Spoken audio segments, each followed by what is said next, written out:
So hello everyone and good evening सभी को। उम्मीद करता हूँ मेरी वॉइस प्रॉपर आ रही होगी सभी तक। एक बार कंफर्म कर देंगे। और इस वीक का हम लोग आज लास्ट लेक्चर रहेगा, है ना, क्योंकि आज है फ्राइडे। और आज के इस लेक्चर हम लोग करने वाले हैं 5th lecture, Mahajanapadas and Magadha empire. एक बार कंफर्म करिए कि सारी चीज़ें प्रॉपर हैं कि नहीं, फिर हम लोग स्टार्ट करते हैं। और संडे को आप लोगों की करंट अफेयर की क्लास है, यानी कि जो नवंबर के करंट अफेयर्स हैं वो हम लोग करने वाले हैं, लाइव होंगे 7 PM पे। एंड जो लोग भी बैच में एनरोल्ड हैं या फिर नहीं भी एनरोल्ड हैं, सभी लोगों को ये 5 लेक्चर्स रिवीजन करने के लिए आपको टाइम दिया गया है। कल का संडे को टेस्ट होगा, ठीक है। जो लोग बैच में एनरोल्ड हैं उनका आपके अंदर ही आपको दिख जाएगा, और बाकी जो नहीं है मैं ये आपको पुश नहीं कर रहा हूँ। आप खुद से भी एक तरह का आप ऐसा कर सकते हैं कि खुद से आप उन चीज़ों को रिवाइज कर सकते हैं, ठीक है। खुद से आपको वो चीज़ डिसिप्लिन रखना होगा, ऑलराइट। तो हैविंग सेड दैट, और गुड इवनिंग सभी को, संजना, सोनू, पल्लवी, निधि। चलिए तो स्टार्ट करें फिर। हाँ, मोए मोए प्रणय रावत। हाँ भाई, मैं पता चल गया ये मोए मोए क्या होता है ना। कल हमने पूछा एक दो लोगों से क्या होता है भाई मोए मोए, ये लोग स्टूडेंट्स क्लास में मोए मोए करते रहते हैं। तो हमें कल पता चल गया ये मोए मोए क्या होता है। और फिर हमें पता चला कि जो वेल्ले टाइप के लड़के होते हैं वो मोए मोए किया करते हैं, ठीक। तो भाई ये महाजनपदास हैं क्या, मैप दिखाते हैं आपको। देखो, आर्यन का इन्वेजन करवाया था यहाँ पे, ठीक है। आर्यन का इन्वेजन करवाया था। फिर हमने थोड़ा सा, और इन्वेजन नहीं बोलना चाहिए उसको, माइग्रेशन बोलना ज़्यादा सही रहेगा, ठीक है। इन्वेजन मतलब, इन्वेजन हम तब बोलते हैं कि भाई आक्रमण किया उन्होंने और यहाँ पे कोई रह रहा था उसको मारा और उनको रिप्लेस कर दिया, ऐसा कुछ नहीं था जो हमें सोर्सेज से पता चलता है जितना कि। तो इन्होंने क्या किया, इन्होंने एक तरह से माइग्रेशन किया यहाँ पे। फिर फर्दर इन्होंने यहाँ पे गंगा यमुना द्वाब में हमने देखा कि किस तरह से माइग्रेशन किया। कुरु करके मैंने आपको बताया था, कुछ याद आ रहा है कि कुरु क्लैन थी, इंद्रप्रस्थ के अराउंड ये रूल कर रहे थे, ठीक है। तो फिर हमने ये देखा था कि किस तरह से कुरु क्लैन में ही कौरव और पांडवास में वॉरफेयर होता है, और वॉरफेयर के बाद ये थोड़ा सा माइग्रेट हो जाते हैं, ठीक। फिर ये और अभी क्या है कि ईस्टवर्ड तरफ ये शिफ्ट होंगे, क्या, ट्राइब्स। जो आर्यास थे, ठीक है, जो माइग्रेट कहाँ से किए थे जरा बताइए कमेंट में। ये सेंट्रल एशिया से माइग्रेट किए थे, डिफरेंट ट्राइब्स में बट गए थे। यही हम लोगों ने पढ़ा था, डिफरेंट ट्राइब्स में बट गए थे। कुरु was one of these tribes, और इन ट्राइब्स को हम बोलते हैं जन। फिर मैंने आपको ये भी बताया था, जहां पे इनका पद पड़ जाता था, जहां इनके पैर पड़ जाते थे, वो टेरिटरी इनकी हो जाती थी, और उस टेरिटरी का नाम इनकी ट्राइब के नाम पे पड़ जाता था।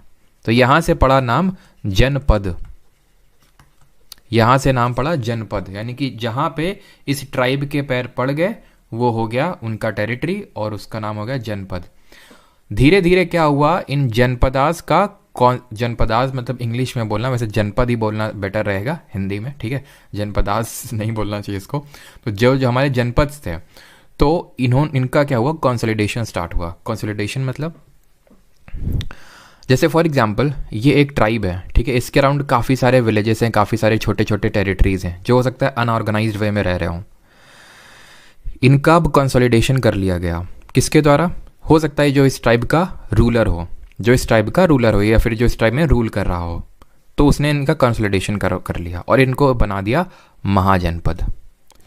आई होप ये क्लियर हो गया होगा कि महाजनपद कैसे आया। और ये ऐसे क्लियर हो गया होगा बिकॉज हम लोगों ने सारे वीडियोस सीरीज़ में देखे हैं ना। हमने आर्यन का इन्वेजन देखा है, फिर हमने किस तरह से, हमने ये सारी चीज़ें देखी किस तरह से आर्यंस जो है माइग्रेट करते गए, पहले तो पंजाब, देन आपके गंगा यमुना द्वाब, और अब हम देखेंगे कि किस तरह से ये और ईस्टर्न साइड तक जाते हैं। और मोस्टली जो हमारा नॉर्दर्न इंडिया है, ऐसा नहीं कि सिर्फ नॉर्दर्न इंडिया, बिकॉज अगर आप मैप पे देखें तो सिर्फ नॉर्दर्न इंडिया में नहीं, बट मेनली जो हमारा नॉर्दर्न इंडिया है उसमें वो फैल गया। अब इस टॉपिक का नाम आप ध्यान से अगर देखें तो महाजनपदास एंड मगध एम्पायर है। मतलब ये है कि ये जितने महाजनपद थे, अभी हम पढ़ेंगे कि टोटल 16 महाजनपद निकल के आए ऐसे।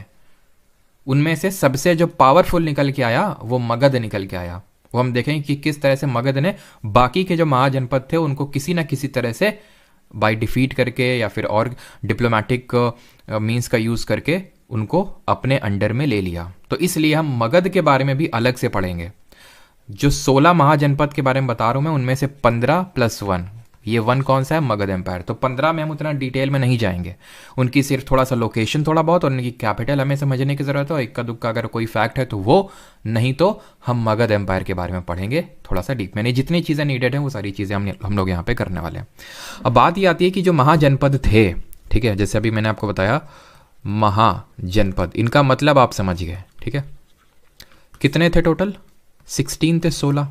पता कहाँ से चलता है, ये कहाँ से पता चलता है कि टोटल ये 16 महाजनपद थे।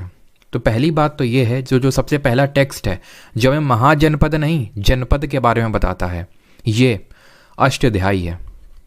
हो सकता है आप में से कुछ लोगों ने नाम सुना हो इसका, ठीक है, अष्टाध्यायी। ये किसने लिखी थी बुक, ये एक हम बोल सकते हैं संस्कृत में बुक लिखी गई थी, ठीक है। It was written in Sanskrit language और इसको लिखा था रिटन बाय पनिनी। पनिनी इसके ऑथर थे और इसमें ये मेंशन करते हैं महाजनपद नहीं, जनपद्स, ठीक है। कितने जनपद्स, टोटल 40 जनपद्स। और फिर इनका ये मानना है कि बाद में ये कंसोलिडेट हो गए महाजनपद के रूप में। तो हमें बस इतना पता होना चाहिए यहाँ पे कि अष्टाध्यायी किताब में मेंशन है और ये किसने लिखी है, पनिनी ने, और ये संस्कृत लैंग्वेज में लिखी हुई है। बट टॉकिंग अबाउट महाजनपद्स, तो ये हमें Buddhist literature plus Jain literature दोनों में देखने को मिलता है। अभी जो हमने पिछले लेक्चर में जैन और बुद्धिज्म पढ़ा था वो क्या था, वो यही टाइम पीरियड पढ़ रहे थे महाजनपदास वाला। हमने पढ़ा था कि जनात्रिका क्लैन से बिलोंग कर रहे थे कौन, महावीर जी, पढ़े थे ऐसे करके हम लोग। कुछ शाक्य क्लैन से बिलोंग कर रहे थे कौन, हमारे गौतम बुद्ध जी। ये क्या है, ये आपके महाजनपद ही हैं, महाजनपद के अंडर में ही आते थे ये। जैसे जनात्रिका जो क्लैन था जो भी हम पढ़ेंगे वो आपका इसी के अंडर आता था। किसके अंडर, वो अभी हम पढ़ेंगे, एक वज्जी करके था उसमें, ठीक है। तो ये सारे जो क्लैंस हैं या फिर जो हमने जो चीज़ें कल पढ़ी थी वो इसी टाइम पीरियड की पढ़ी थी। बस वो हमने एक रिलीजियस पर्सपेक्टिव कल देखा था जब हम पढ़ रहे थे जैन और बुद्धिज़्म के बारे में, ठीक है, जैनिज़्म और बुद्धिज़्म के बारे में। आज हम थोड़ा सा पढ़ रहे हैं ये किंगडम्स के बारे में, ठीक। तो बुद्धिस्ट लिटरेचर में ऑब्वियस ये बात है कि अगर लॉर्ड बुद्धा के टाइम पे लिखा गया होगा तो इनका भी मेंशन होगा, और बिल्कुल मेंशन है। तो कौन सा बुद्धिस्ट लिटरेचर है, तो ये अंगुत्तर निकाय है, ये आपका अंगुत्तर निकाय। इसमें टोटल 16 महाजनपद आपके मेंशनड हैं, ठीक। सिर्फ इसी में नहीं, एक और है आपका दीघ निकाय, इसमें भी मेंशनड है। बट इसमें है कि इसमें टोटल 16 मेंशन नहीं है, इसमें सिर्फ आपके 12 महाजनपद मेंशनड हैं, ओनली 12। कौन से 12 हैं, कौन से 4 नहीं है, उससे आपको कोई लेना देना नहीं है। अंगुत्तर निकाय रट्टा होना चाहिए और उसके बाद दीघ निकाय भी, बिकॉज एसएससी में तो सिर्फ अंगुत्तर निकाय ही जितना भी मैंने क्वेश्चंस देखे पूछे गए हैं। दीघ निकाय एक कोई एग्जाम था, मुझे एग्जाम तो भी याद नहीं आ रहा है, उसमें भी पूछ लिया था। आई थिंक 4-5 किताबें लिख दी थी जिसमें कि 2 ये थे और एक जैन का था, बिकॉज जैन लिटरेचर में भी इन महाजनपदास के बारे में मेंशन्ड है। तो ये वो जैन लिटरेचर कौन सा है, और आई थिंक जो मैंने कल लास्ट में क्वेश्चन दिया था आप लोगों को होमवर्क के तौर पर, वो यही क्वेश्चन था कि किस जैन लिटरेचर में ये 16 महाजनपदास के बारे में मेंशन्ड है। तो ये है आपका भगवती सूत्र। क्लियर, आई होप यहाँ तक सभी को क्लियर होगा कि महाजनपदास हैं क्या और ये कहाँ पे मेंशन्ड है, कहाँ से इनके बारे में हमें सोर्स मिलता है। जैसे अंगुत्तर निकाय में क्या मेंशन्ड है, 16 ऐसे करके, 16 का मतलब है 16 ऐसे करके, ठीक है, 16 महाजनपदास। तो यहाँ से हमें पता चलता है कि इसमें 16 महाजनपद थे इस टाइम पे। अब ये जो महाजनपद थे, ठीक है, वर ईदर या तो मोनार्कियल थे यानी कि राजतंत्र था यहाँ पे, या फिर और रिपब्लिक यानी गणराज्य थे। मतलब अब अगर आपने मेरे से पॉलिटी पढ़ी है तो रिपब्लिक का मतलब आपको ये पता होगा कि जहाँ पे हेड ऑफ स्टेट इलेक्टेड होता है वो रिपब्लिक होता है, उसको गणराज्य बोलते हैं। जैसे इंडिया इज अ रिपब्लिक, क्यों, क्योंकि यहाँ पे हेड ऑफ द स्टेट या फिर head of the country president है, राष्ट्रपति है, जो कि इलेक्टेड है, भले इनडायरेक्टली हो, अप्रत्यक्ष रूप से हो, लेकिन है तो। यूके में नहीं है, यूके में किंग है, पहले क्वीन थी, तो वहाँ पे हेड ऑफ द स्टेट जो है हेरिडिटरी है, तो वहाँ पे वो रिपब्लिक नहीं है, राइट। उस समय रिपब्लिक का मतलब ये नहीं होता था, और एक्चुअल में जो अभी मैंने रिपब्लिक का मतलब को ये कॉन्सेप्ट बताया, ये एक वेस्टर्न कॉन्सेप्ट है, पश्चिमी देशों से हमने इसको एक तरह से बोल सकते हैं बोरो किया है। जो हमारा इंडियन कॉन्सेप्ट है, जो हमारा एंशिएंट कॉन्सेप्ट है रिपब्लिक का, दैट इज कि जहाँ पे एक कोई किंग नहीं है, मल्टीपल लोग हैं जो डिसीजन मेकर्स, यानी मल्टीपल डिसीजन मेकर्स यहाँ पे मैं बोल सकता हूँ। इसका एग्जाम्पल भी अभी देता हूँ मैं आपको, मल्टीपल डिसीजन मेकर्स। पिछले लेक्चर नहीं, पिछले से पिछले लेक्चर में तुमको ये बताया था कुरु, कौरव और पांड्य, जो कौरव और पांडव थे इसी क्लैन से बिलोंग करते थे, ठीक है, इसी से बिलोंग करते थे ना, कुरु से ही फिर महाभारत का युद्ध हुआ। आपको पता होना चाहिए कि अगर आपने महाभारत देखी होगी तो आपने ये चीज़ देखी होगी, चाहे जब कौरवास का रूल था, कौरव्स का रूल था या फिर पांडवास का रूल था, तब डिसीजन मेकर कोई एक नहीं होता था। अगर आपने महाभारत देखी होगी तो डिसीजन मेकर्स मल्टीपल लोग होते थे। भले हाँ एक लोग राजगद्दी में भले बैठते जैसे युधिष्ठिर बैठ गए, लेकिन डिसीजन सिर्फ वही नहीं लेते थे। तो कुरु अभी हम देखेंगे एक किस तरह का क्लैन है, रिपब्लिकन क्लैन है ये। कुरु के अलावा कौन कौन से हैं यहाँ पे मैं मेंशन करता हूँ, बिकॉज इस पे भी क्वेश्चन पूछा गया है और क्वेश्चन पूछ सकता है, ठीक है। तो आप समझिए कि रिपब्लिकन का मतलब क्या होता है, ठीक। तो आपके कुरु एक हो गए, कुरु हो गया, ठीक है, और एक हो गया आपका कंबोज एंड वज्जी, भज्जी नहीं वज्जी, ठीक है, और मल्ला एंड अस्साका, ये थे आपके रिपब्लिक। बाकी के जितने हो जाएंगे मोनार्कियल हो जाएंगे। अब इसको याद कैसे रखें, तो याद आप ऐसे याद रख सकते हैं इसको, विजय माल्या, ठीक है, विजय माल्या कम कर दिया बोझ, किसका, एसबीआई का बोझ कम कर दिया। कैसे, बैंकों का पैसा लेके भाग गया ना, तो बैंकों का बोझ कम कर दिया, ठीक है, बैंकों का कम बोझ कर दिया, ठीक है। और अस्सक को कुछ याद कर लो, ठीक है, कि 80 घाट चला गया, यानी कि बहुत दूर चला गया वो, इस तरह से आप याद रख सकते हैं। और बाकी के जो हो जाएंगे आपके मोनार्कियल हो जाएंगे, बिकॉज इस पर भी क्वेश्चन आना है, तो ये भी हमें पता होना चाहिए कौन सा मोनार्कियल और कौन सी रिपब्लिक है। ये उनकी लोकेशन है, एक एक करके देखते हैं। पहले मैं कमेंट देख लेता हूँ कि किसी का यहाँ तक कोई डाउट तो नहीं है, ठीक। हस्तिनापुर, वैशाली, बिल्कुल मैं समझ रहा हूँ कि आप में से काफ़ी लोगों को कैपिटल पता है और आप उसका प्रदर्शन बिल्कुल कर सकते हैं, लेकिन अभी हम देखते हैं कैपिटल्स, ठीक है। सबसे पहले आते हैं और एक एक करके, वैसे अब यहाँ पे ऐसे नहीं, सबसे पहले हम लोकेशन नहीं देखेंगे, ये वो है, ये वो है, फिर आप भूल जाएंगे क्या मतलब है, तो एक एक करके देखते हैं, ठीक है। सबसे पहले अंग, अंग इसकी कैपिटल है चंपा, और ये प्रेजेंट डे मुंगेर और भागलपुर, सबसे ईस्टर्न साइड में आई है यहाँ पे, ये आप देख पा रहे हैं अंग, जो प्रेजेंट डे वेस्ट बंगाल वाला है, यहाँ पे था अंग। आपने कर्ण का नाम सुना होगा ना आपने कर्ण का नाम, और कर्ण को हम अंगराज के नाम से जानते हैं। क्यों? क्योंकि जो कर्ण थे वो इसी से बिलोंग करते थे, इसी क्लैन से बिलोंग करते थे, अंग से, इसी महाजनपद से बिलोंग करते थे। तो हमें सिर्फ इतना याद कर, ये जो मैंने कर्ण वाला बताया ये याद करने की जरूरत नहीं है, बस हमें इसको, इसकी कैपिटल और थोड़ी बहुत लोकेशन पता होनी चाहिए कि एकदम ईस्टर्न साइड में थी। चंपा कैपिटल है, चंपा एक रिवर थी इस टाइम पे, तो चंपा नदी पे ये लोकेटेड था इसलिए, ठीक है, चंपा जो जगह भी है वहाँ पे। फिर है मगध। अब मगध, चलो मगध आपके बारे में आपको भी बता देते हैं, बट इसके बारे में अगेन रिपीट, हम लोग लास्ट में इसके बारे में ढंग से चीज़ें पढ़ने वाले हैं, बिकॉज मगध बाद में एक विक्टोरियस होके एमर्ज होके आया लास्ट में, जब इसने, और जितने भी इसके आसपास के थे सब इसने कंसोलिडेट कर लिया, ठीक है। और क्यों, इसके पीछे का रीज़न क्या था कि मगध जो है विक्टोरियस एमर्ज होके आया, सबसे पावरफुल महाजनपद था, उसका भी रीज़न भी हम देखेंगे, ठीक है। तो अगर हम यहाँ पे बात करें तो जो मगध था इसकी कैपिटल क्या थी, राजगीर पहले थी एंड देन पाटलिपुत्र, ठीक है, पहले राजगीर थी एंड देन उसकी कैपिटल शिफ्ट करी थी पाटलिपुत्र। वो हम देखेंगे किसने करी थी, उडाइन ने करी थी, लेकिन वो बाद में देखेंगे, ठीक। लोकेशन अगर बात करें, गया एंड पटना, यानी जो मॉडर्न डे बिहार है, पटना के पास हमें ये देखने को मिलेगा मगध, ठीक है। ये जो है बहुत ही स्ट्रैटेजिक लोकेशन में है, ये गंगा नदी हमारी, तो गंगा नदी के साउथ में है ये मगध, ये चीज़ को ध्यान रखना। ये जो फैक्ट मैं आपको बता रहा हूँ ये गंगा के साउथ में है। इस पे सीजीएल 2022 पे भी क्वेश्चन आया और सीजीएल 2023 पे भी क्वेश्चन आया। अगर ना किया ना तो मुझे शिफ्ट वगैरह भी याद, आई थिंक 2023 में कौन सी थी जिसमें पूछा गया था, if I am not wrong 26 जुलाई ऐसा कुछ था, ठीक है, शायद 26 जुलाई और थर्ड शिफ्ट में था, देख लेना जाके, ये क्वेश्चन आपका था उसमें, ठीक है। और इसमें भी 2022 वाले में भी एग्जैक्ट तो मुझे शिफ्ट वगैरह याद नहीं आ रही है, लेकिन पक्का पूछा गया था, मुझे याद है क्योंकि मैंने PYQs करवाए थे तो ये आया था बार बार, ठीक है। और ये गंगा और सोन का जो कॉन्फ्लुएंस है, अब गंगा और सोन क्या है ये, तो जिन लोगों ने ज्योग्राफी पढ़ रखी है उन्हें पता होगा, नहीं पढ़ी तो नहीं पता होगा। गंगा, या फिर हो सकता है पता भी हो, और सोन नदी एक नीचे से नदी आती है जो गंगा नदी को ज्वाइन करती है, तो ये गंगा और सोन के कॉन्फ्लुएंस मतलब जहाँ दोनों मिलती हैं वहाँ पे लोकेटेड है। तो ये बहुत ही स्ट्रैटेजिक पोजीशन पे लोकेटेड है, जो कि ये वन ऑफ द रीजंस है कि क्यों ये इतना पावरफुल एमर्ज होके आया, ठीक, बाकी रीजंस हम बाद में देखेंगे। तो मगध की कैपिटल राजगीर, या फिर राजगीर पहले थी और देन पाटलिपुत्र। आते हैं काशी पे। काशी की कैपिटल वाराणसी। जो वाराणसी है ये one of the ancient cities है ऑफ द वर्ल्ड, जो कि अपने टेक्सटाइल के लिए जाना जाता है। वाराणसी जो नाम है, ये दो नदी हैं वरुण और अस्सी, जो एंशिएंट टाइम पे एग्जिस्ट करती थी, वरुण और अस्सी, इनके नाम पे पड़ा, वरुण और अस्सी से वाराणसी। ठीक है, मॉडर्न लोकेशन आपका बनारस। वत्स की अगर बात करें तो वो तो खैर आप लोकेट कर ही सकते हैं। ठीक है, ये है आपका वत्स।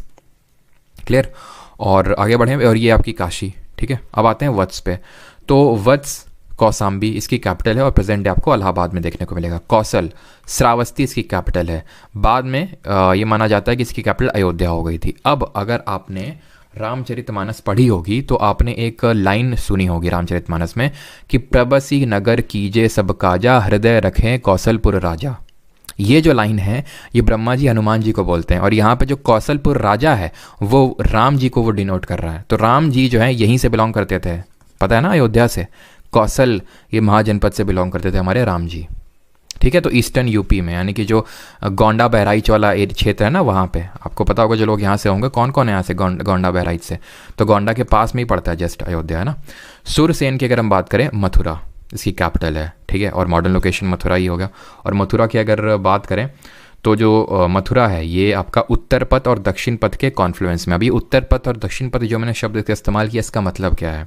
तो उत्तर पक्ष ये जो कंबोज और ये गंधारा ही उत्तर पक्ष में आते हैं, जो आपका उत्तर पथ है उसमें आते हैं। मतलब उत्तर की तरफ का जो पथ है ये एक्चुअली ये अफगानिस्तान वाला एरिया जो प्रेजेंट डे है अफगानिस्तान, और ये जो यमुना का एक तरह से बोल सकते हैं जो वेस्टर्न साइड है, यहाँ तक आता है आपका उत्तर पथ। और ये जितने आते हैं किंगडम्स, ये जो हो गया अवंती वगैरह और जो अस्सक है, ये हम देखेंगे ये आपके आते हैं दक्षिण पथ में। तो अगर हम देखें तो जो मथुरा है वो जो आपका उत्तर पथ है और दक्षिण पथ है, उसके एक तरह से हम बोल सकते हैं जहाँ मर्ज करते हैं दोनों, वहाँ पे लोकेटेड है ये। ठीक है, क्लियर। आगे बढ़ते हैं, तो मथुरा भी आपका क्लियर हो गया, जो कि सूरसेन का वो है आपका, यहाँ पे आप देख सकते हैं। ठीक है, फिर आगे बढ़ते हैं, पंचाल। पंचाल की कैपिटल है आइचत्र या फिर कामपल्य, आइचत्र या फिर कामपल्य। इसकी अगर हम बात करें वेस्टर्न यूपी या फिर जो प्रेजेंट डे बरेली है, ठीक है, वहाँ पे आपको देखने को मिलेगा, जो प्रेजेंट डे बरेली है वहाँ पे पांचाल। ठीक है, कुरु की अगर बात करें तो कुरु वही जो क्लैन हमने देखा था कौरव और पांडवों वाला, इंद्रप्रस्थ इसकी कैपिटल है। और प्रेजेंट मॉडर्न लोकेशन आपका मेरठ और साउथ ईस्ट जो हरियाणा वहाँ पे आपको देखने को मिलेगा। ठीक है, और इसी वजह से हम कुरुक्षेत्र बोलते हैं जहाँ पे ये हुआ था। ठीक, आगे बढ़ते हैं और अगला देखते हैं। ये चीज़ें आई होप आपको क्लियर हो गई होंगी। अगला देखते हैं अभी। अगला है मत्स्य। मत्स्य की कैपिटल थी विराटनगर, जो मॉडर्न डे अगर आपका ये जयपुर में पड़ेगा। छेदी, ठीक है, छेदी की कैपिटल है सोतियावती या फिर बांदा। बांदा ये पड़ता है बुंदेलखंड रीजन में, कानपुर के ज़्यादा दूर नहीं है, कानपुर के पास में है। जो हमीरपुर वाला क्षेत्र है वहाँ पे पड़ता है। और छेदी को ध्यान रखना, कहीं कहीं पे आप छेतिया भी लिखा देखोगे इसको। ठीक है, तो इसको देखो किसी तरह से आप रिलेट करो। ठीक है, बाकी अगर आपको देखो अभी तो सुनते रहो, अभी तो ट्रिक बनाने की ज़रूरत नहीं है, अभी सुनते रहो, कुछ अपने आप आपको याद हो जाएंगे। जैसे कौशल वाला अयोध्या से और श्रावस्ती से अपने आप याद हो जाएगा, काशी वाला याद हो जाएगा, मगध अभी जब हम पढ़ेंगे तो अपने आप वो इतनी बार पढ़ेंगे कि वो भी याद हो जाएगा आपको। तो अभी थोड़ा रहने दो अभी चीज़ों को। ये कुरु वाला भी आपको याद हो ही गया होगा आई थिंक, इतने दिन से आप क्लास ले रहे हैं तो कुछ आपको अपने आप याद हो जाएंगे। फिर बाकी जो आपको याद ना हो उसको किसी ना किसी ट्रिक से बना सकते हैं, नेमोनिक से बना सकते हैं। जैसे कि विराट कोहली को कुछ रिलेट कर सकते हैं कि विराट कोहली अपनी माता का बहुत ध्यान रखते हैं, इस तरह से, मतलब कुछ भी मत से, है ना, तो इस तरह से आप रिलेट कर सकते हैं। अवंती ये भी अभी आपको याद हो जाएगी, बिकॉज हम देखेंगे कि मगध के बाद जो सबसे पावरफुल था वो अवंती था, और बड़ी मतलब मशक्क़त के बाद अवंती हाथ में आया इनके। नंदा वंश के टाइम पे ये अवंती हाथ में आया था इनके, मगध वालों के। ठीक है, तो अवंती की जो कैपिटल थी वो उज्जैन और या फिर महिष्मती। अब इसका क्या लफड़ा, उज्जैन या फिर महिष्मती।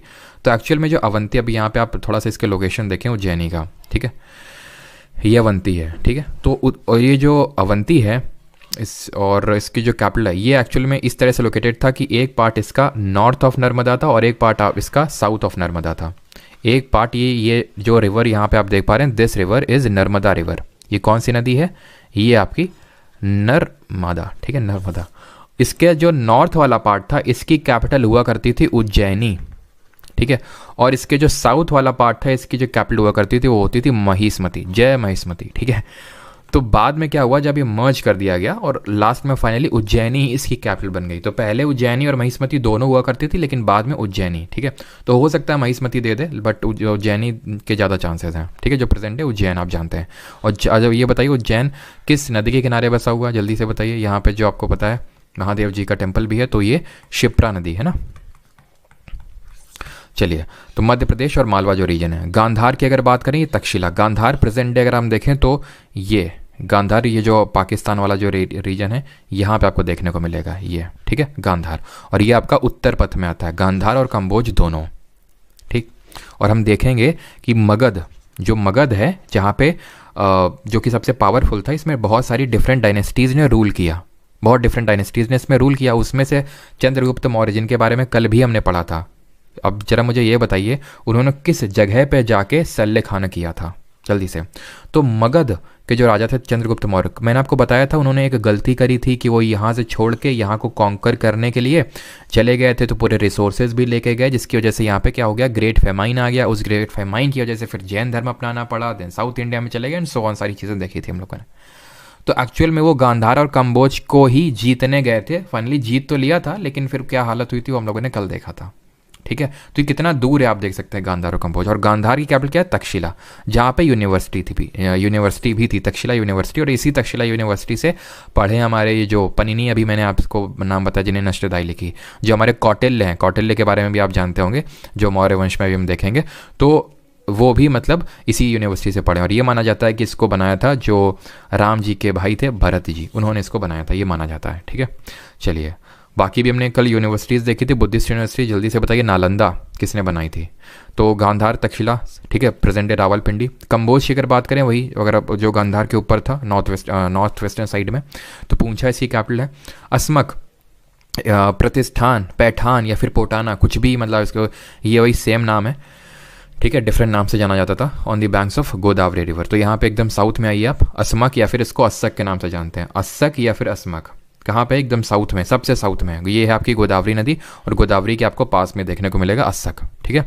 अब आते हैं अगले वाले, that is 15 number, Vajji. Vajji कितना आसान है, वी से वज्जी और वी से वैशाली। प्रेजेंट डे वैशाली आपको बिहार में देखने को मिलेगा। वज्जी की खासियत ये है कि वज्जी 8 क्लैन से मिलकर बना था, इसमें 8 क्लैन थे टोटल, 8 ट्राइब थी। जैसे कि अगर मैं एग्जाम्पल के तौर पर आपको बताऊँ तो वज्जी, यहाँ पे मैं अलग से लिख देता हूँ इसको, वज्जी 8 क्लैन से मिल के बना हुआ था, जिसमें कि आपके जैसे जनात्रिका क्लैन था, जिसके बारे में भी मैं बोल रहा था कि जो हमारे महावीर जी थे वो इसी पर्टिकुलर क्लैन से बिलोंग करते थे, ठीक है। और जो हमारे सीता माता के जो फादर थे, उनका नाम क्या था, कोई बताएगा? वो विदेहा के राजा थे, विदेहा भी वज्जी के अंडर में आता था, उनका नाम था जनक, ठीक है, तो वो भी इसी में था। लिच्छवी जो कि काफ़ी पावरफुल था, तो ये भी आपके वज्जी के अंडर में आता था। और जो लिच्छवी की कैपिटल हुआ करती थी वैशाली, वही इस पूरे वज्जी की भी कैपिटल बन गई, क्योंकि लिच्छवी इन सब में से सबसे पावरफुल या फिर सबसे बड़ा क्लैन था, ठीक है।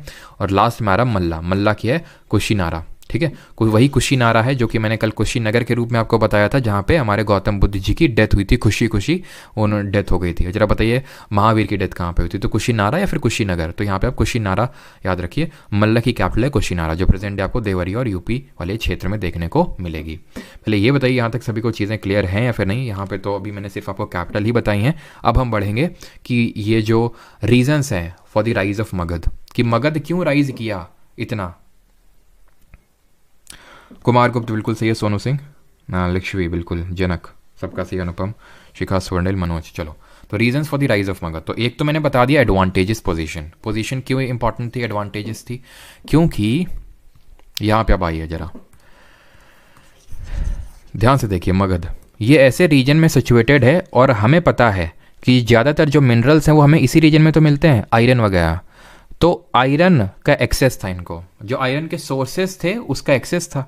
अब आयरन का फ़ायदा ये होता है, और हमने ये भी देखा था कि हमारे लेटर वैदिक एज में भी उसकी डिस्कवरी हुई थी। और हमें वैदिक टेक्स्ट में, जरा मुझे ये कमेंट में बताइए जल्दी से कि ये वो जो आयरन है उसको किस नाम से लिखा गया है, बताइए। मैंने 2 नाम आपको बताए थे, तो इसका एक्सेस था। अब आयरन के जब इक्विपमेंट बने तो बहुत आसान था कि उसके प्लॉशेयर बनाए जा सकते हैं। वो प्लॉशेयर बनेगा तो उससे एग्रीकल्चर फ्लरिश करेगा। तो पिछले लेक्चर मैंने बताया था कि हम, जैसे मैं आपको पढ़ा रहा हूँ अभी बैठ के, आप पढ़ पा रहे हैं, क्यों? क्योंकि हमें खाने की चिंता नहीं है, कि एक तो हमारे किचन में मम्मी बैठी हैं और वो जो हमारा किसान है बैठा हुआ है, ठीक है। मेन है कि किसान वो हमारा प्रोड्यूस कर रहा है, अगर वो नहीं करेगा तो हम नहीं ये एक्टिविटी कर पाएंगे, हम सिर्फ वही करेंगे और हम अर्बनाइज नहीं हो पाएंगे।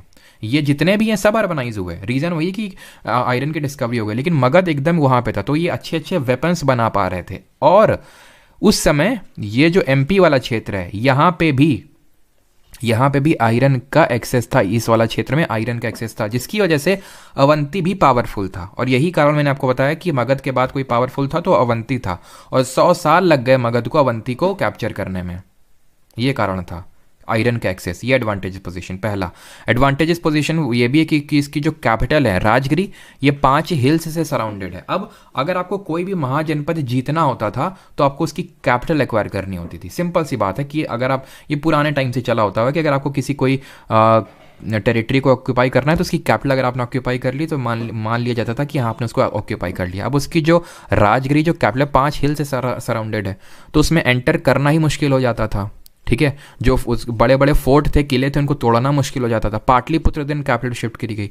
ये गंगा और सोन के कॉन्फ्लुएंस में, मतलब जहाँ मिलती गंगा और सोन गंगा की सहायक नदी है, तो इसकी वजह से जो उनके लिए ट्रेड था, मतलब ट्रेड तो नहीं बोला, जो कम्युनिकेशन था, यानी कि जो उनके लिए कम्युनिकेशन चैनल बन गया था गंगा और सोन, उनको कहीं पे मतलब आना जाना होता था तो ये गंगा और सोन के को यूज़ करके वो मतलब ये कम्युनिकेशन को कर पाते थे। तो ये इनके एक एडवांटेजेस पोजीशन थी। ठीक, availability of large number of elephant, बहुत सारे, ये माना जाता कि ढेरों हाथी थे इनके पास। अब हाथी का यूज़ ये होता है कि जो किला होते, किलों की जो दीवार होती है उसको तोड़ने में बड़े सहायक होते हैं एलिफेंट।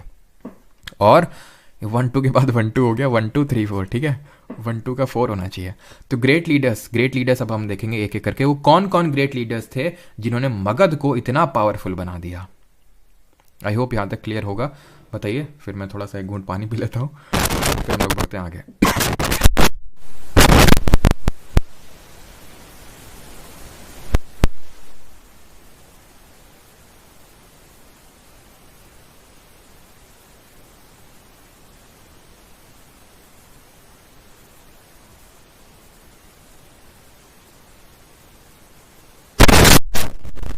चलिए, तो आई होप सारी चीज़ें क्लियर हैं आपकी।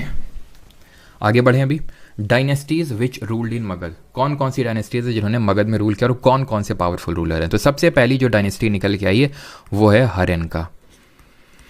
कौन सी डायनेस्टी आई सबसे पहले? हर्यंका डायनेस्टी। आप इसको इस तरह से समझिए, देखिए, आप में से काफ़ी लोगों को ये तो पता होगा, ठीक है, भले आपने हिस्ट्री नहीं भी पढ़ी होगी तो भी, कि हमारा एक दिल्ली सल्तनत होता था। दिल्ली सल्तनत में बहुत सारे डायनेस्टीज़ थी। जैसे कि दिल्ली सल्तनत में कौन थे? जैसे कि हमारे पहले मामलुक वंश आया, है ना, स्लेव डायनेस्टी थी, खिलजीज आए, तुगलक्स आए, सैयद्स आए, लोधी आए। ये सब क्या थे? वो दिल्ली में राज कर रहे थे। तो वो सारे जो दिल्ली सल्तनत का पार्ट है उसमें डिफरेंट डायनेस्टीज़ आई। ऐसे ही ये पूरा मगध एम्पायर है, मगध रीजन है, इसमें डिफरेंट डायनेस्टीज़ आई और उन डायनेस्टीज़ के डिफरेंट रूलर्स थे। तो पहली डायनेस्टी है हर्यंका डायनेस्टी। इसके जो पहले रूलर थे, जिनको मैं ए से ऐसे लिख रहा हूँ, बिम्बिसार। अब ये बिम्बिसार नाम आप पहली बार नहीं सुन रहे, कल भी आपने नाम सुना था जब मैंने बताया था he was contemporary of Mahavir and Lord Buddha, यानी कि ये समकालीन थे उनके, है ना। तो ये रफली उसी टाइम पे थे जिस टाइम पे हमारे गौतम बुद्ध जी और महावीर जी थे, 544 बीसी से लेके 492 बीसी तक। ये आपको डेट नहीं याद करनी है, ठीक है। अगर हाँ बाकी एग्जाम्स में को भी थोड़ा टारगेट कर रहे हैं, पीसीएस हायर एग्जाम को, तो थोड़ा सा ध्यान में रख सकते हैं इसको, ठीक है। इनका जो सबसे इंपॉर्टेंट चीज़ थी दैट वाज कि ये बड़े ही स्ट्रैटेजिकली, मतलब कि इन्होंने, वो होता है ना कि या तो पावर का यूज़ करके जहाँ पे सिर झुकाना था वहाँ सिर झुकाया, जहाँ लात मारनी थी वहाँ लात मारी। कैसे? इन्होंने जो अंगा, जो हमने सबसे पहले महाजनपद पढ़ा था एकदम ईस्टर्न साइड में, जिसकी कैपिटल चंपा थी और जो कि बंगाल वाले रीजन में था, है ना, और जहाँ से कर्ण बिलोंग करते थे, तो इसको सबसे पहले क्या किया? कॉन्क्वेस्ट किया। यानी इसको वही है कि लात मारी टाइप आप बोल सकते हैं, ठीक है, कॉन्कर कर लिया। इनके डिप्लोमेटिकली इन्होंने काफ़ी सारे कॉन्कर वो किए। डिप्लोमेटिकली कैसे किए? शादी कर करके और शादी में दहेज लेके टेरिटरी को। इनकी 3 बीवियां थी। He had 3 wifes. उनमें से एक थी सिस्टर ऑफ प्रसन्नजीत, और ये जो प्रसन्नजीत थे ये कौन थे? प्रसन्नजीत जो उस समय कौशलपुर राजा, याद आ रहा है आपको? तो कौशल के राजा थे, उनके बेटे थे, यानी कि उनके बहन से शादी करी, यानी कि प्रसन्नजीत की बहन से शादी करी, ठीक है। तो वहाँ से कौशल वाला इनको एक्सेस मिल गया, ठीक। चेल्लाना से इन्होंने शादी करी, जो कि एक लिच्छवी प्रिंसेस थी। लिच्छवी अगर आपको याद आ रहा है, लिच्छवी याद आया आपको? वज्जी में एक क्लैन था जो कि सबसे बड़ा क्लैन था, जिसकी कैपिटल वैशाली थी, ठीक। और तीसरा जो है, तीसरी इनकी जो वाइफ थी वो एक मद्र क्लैन करके था, नॉट अ महाजनपद, बट हाँ एक क्लैन था जो कि पंजाब के अराउंड में है, ठीक है। और यहाँ की एक प्रिंसेस थी, वहाँ से उनसे इन्होंने शादी करी। जो हमारे इनके बेटे थे, अभी हम देखेंगे, चलो वो जब मैं बेटा बताऊंगा तभी उनके बारे में देखेंगे, ठीक है। और इन्होंने क्या हुआ था कि अवंती को ये कैप्चर कर नहीं पा रहे थे, मतलब वही मैंने आपको बताया ना, अवंती बहुत पावरफुल था, अवंती से युद्ध लड़ा, सब कुछ हुआ, लेकिन नहीं कैप्चर कर पाए, ठीक है। अवंती भी स्ट्रैटेजिकल पोजीशन पर लोकेटेड था, क्योंकि अगर हम देखें ध्यान से तो मगध जो है, मगध एकदम ईस्टर्न साइड में है। तो अगर किसी को अटैक करना है, मान लो, ठीक है, किसी को अटैक करना है, अंगद को तो इन्होंने ले ही लिया था, अब किसी को अटैक करना है तो एकदम सारे अपने रिसोर्सेज लेकर यहाँ पे आना पड़ेगा, और ऊपर से वो अपना उसकी स्ट्रैटेजिकल पोजीशन तो है ही है, तो इतना यहाँ सब आना पड़ेगा। ऐसे अवंती में अगर हराना है तो सबको यहाँ पे जाना पड़ेगा, एकदम ये एंड्स में है, अगर हम एक चीज़ को ऑब्जर्व कर पा रहे हो तो, ठीक है। तो इन्होंने क्या किया कि अवंती के जो रूलर थे हुआ करते थे, तो उनको जॉन्डिस हो गया, तो वो सही हो नहीं रहा था जॉन्डिस, तो इन्होंने अपना फिजिशियन था, जीवक नाम था, सेंट हिज फिजिशियन, उस फिजिशियन का नाम था जीवक, और उसने सही कर दिया उनको जॉन्डिस। काफ़ी खुश हो गए वो, ठीक है। तो उन्होंने मतलब एडवाइस मतलब मांगा था कि भेज दो भाई, तो उन्होंने बोला क्यों नहीं, ये इस यारी निभाई उन्होंने पूरी, ठीक है। तो सेंट हिज फिजिशियन जीवक टू उज्जैन, मतलब अवंती के जो रूलर थे उनके लिए, ठीक है। अब इनके जो बेटे थे वो आते हैं इस डायनेस्टी में। इनके बेटे का नाम है अजात शत्रु, और ये अजात शत्रु क्यों नाम है, ये शत्रु नाम कहाँ से आया वो भी अभी आपको पता चल जाएगा। तो सबसे पहली बात तो इन्होंने अपने फादर की हत्या करवाई, मतलब ऐसा नहीं कि एकदम ही जाके चाकू वो कर दिया या फिर गला काट दिया, ऐसे करके पहले तो थ्रोन पे आए एंड देन भूखे उनको, मतलब सल्ले खाना कर दिया उनका मतलब कि भूखों मार डाला उनको ऐसे करके, ठीक है, अजात शत्रु। अब ये जो हैं अजात शत्रु, ये ध्यान रखना, चिल्लाना जो लिच्छवी प्रिंसेस थी उनके, मतलब उनके बेटे थे, क्योंकि 3 इनकी वाइफ थी ना बिंबिसारा, तो बिंबिसार के बेटे अजातशत्रु, तो किन से अजातशत्रु हुए, तो इनसे चिल्लाना से। अब ये इंपॉर्टेंट क्यों है, क्योंकि इन्होंने बहुत ही एग्रेसिव पॉलिसी, ए से अजातशत्रु और ए से एग्रेसिव पॉलिसी अपनाई। कैसे, जो इनका ममाना था, क्या कौन सा ममाना इनका क्या होगा बताओ, ये होगा ना लिच्छवी, तो इन्होंने लिच्छवी को कॉन्कर कर लिया, ठीक है। इन्होंने किसको कॉन्कर किया, लिच्छवी ही डिफीटेड हम बोल सकते हैं, फिर कॉन्कर्ड लिच्छवी, ठीक है। लोगों ने इनको मना किया कि भाई मतलब याद करो बचपन में तुमको मम्मी वहीं लेके जाती थी हैं, और तुम वहीं पे मतलब ये सब कर रहे हो, तो बोलता है देखो हमको चाहिए फुल इज्जत कोई ममाना माना कुछ नहीं। तो इसने क्या किया, और इसी वजह से इसका नाम पड़ता है अजात शत्रु, क्योंकि अपनी ही जाति का शत्रु है ये, ठीक है। तो कॉन्कर्ड, इसने लिच्छवी को कॉन्कर किया, प्लस इसने डिफीटेड कौशल। कौशल ने क्या किया, जो काशी था उसके साथ मिल के इसके खिलाफ, मगध के खिलाफ, बिकॉज मगध में ही रूल कर रहा था, खिलाफ वो किया कि कॉन्केस्ट किया, बट हार गया।